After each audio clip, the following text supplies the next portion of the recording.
Olympic medallist medal જીત્યા પછી શું કામ પોતાના મેડલને બાઇટ કરતા હોય છે? એની પાછળ કોઈ કારણ છે કે પછી ખાલી ફોટો પડાવવા માટે? એ જાણીએ આજના વિડીયોમાં. ગુજરાત સમાચાર સાથે હું છું હેલી. એક સિમ્બોલિકલ અને હિસ્ટોરિકલ કારણ છે મેડલને બાઇટ કરવા પાછળ. આની શરૂઆત એન્શિયન્ટ ટાઈમ્સમાં થઈ હતી, જ્યારે ગોલ્ડ કોઈનનો વપરાશ આપણે એઝ અ કરન્સી કરતા હતા. એ સમયમાં જે વેપારીઓ હતા એ વેપારીઓ ગોલ્ડની ઓથેન્ટિસિટીને ચેક કરવા માટે ગોલ્ડ કોઈનને બાઇટ કરીને ચેક કરતા. કારણ કે જે પ્યોર ગોલ્ડ હોય બહુ જ સોફ્ટ હોય, એટલે દાંતની વચ્ચે મૂકી આમ દબાવવાથી દાંતનું નિશાન એની ઉપર પડી જાય તો એવું માનવામાં આવે કે એ પ્યોર ગોલ્ડ છે.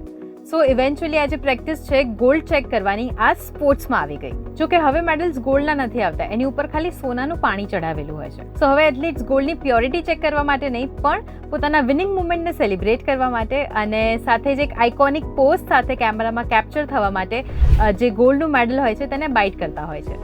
ગોલ્ડ મેડલ્સ આવતા તો વર્ષોથી બંધ થઈ ગયા, પણ આ રીતે ફોટો પડાવવાની પરંપરા હજી યથાવત છે. કારણ કે મેડલને બાઇટ કરવું એ જોય અને વિક્ટરીનો સિમ્બોલ ગણાય છે.